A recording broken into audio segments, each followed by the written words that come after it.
हा भारताच्या प्रजासत्ताकात दरवर्षी जानेवारी 26 रोजी पाळला जाणारा राष्ट्रीय दिन आहे. याला डॉक्टर बाबासाहेब आंबेडकर यांनी भारताचे संविधान समितीने नोव्हेंबर 26, इ. स. 1949 रोजी स्वीकारले व जानेवारी 26, इ. स. 1950 रोजी पासून भारतीय संविधान अंमलात आले. जवाहरलाल नेहरू यांनी डिसेंबर 31, इ. स.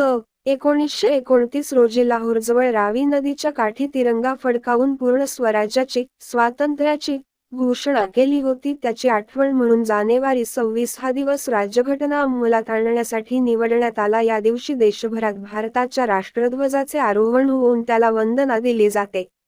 भारताचे राष्ट्रगीत म्हटले जाते आणि आदर व्यक्त केला जातो. हा दिवस आपल्या देशातील सुवर्ण दिन आहे. या दिवसाची प्राप्ती हजारो देशभक्तांच्या बलिदानातून झाली होती. या दिवशी शाळा महाविद्यालयांमध्ये भाषणाचे कार्यक्रम आयोजित केले जाते.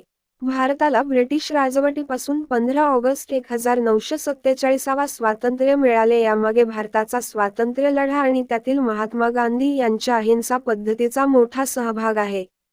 तेव्हा स्वतंत्र भारताला स्वतःचे संविधान नव्हते. भारताचे मात्र कायदे हे भारतीय राज्यशासनाच्या 1935 सालच्या कायद्यावर, कलमावर आधारित होते.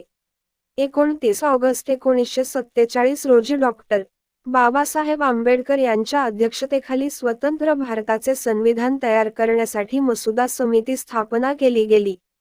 या समितीने संविधानाचा मसुदा तयार करून तो सभेपुढे 4 नोव्हेंबर 1947 रोजी सादर केला. या सभेने सार्वजनिक चर्चेसाठी सभागृहात हा प्रस्ताव 166 दिवसांसाठी खुला केला आणि 2 वर्ष, 11 महिने आणि 18 दिवसाच्या कालावधीनंतर समितीने हा मसुदा अंतिम केला.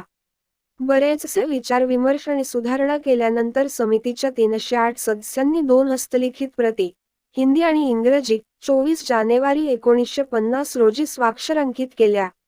2 दिवसानंतर हे भारताचे संविधान संपूर्ण राष्ट्रासाठी लागू करण्यात आले. भारताच्या संविधानाच्या निमित्ताने भारताचा प्रजासत्ताक दिन हा साजरा करण्यात येऊ लागला. जय भारत, जय संविधान.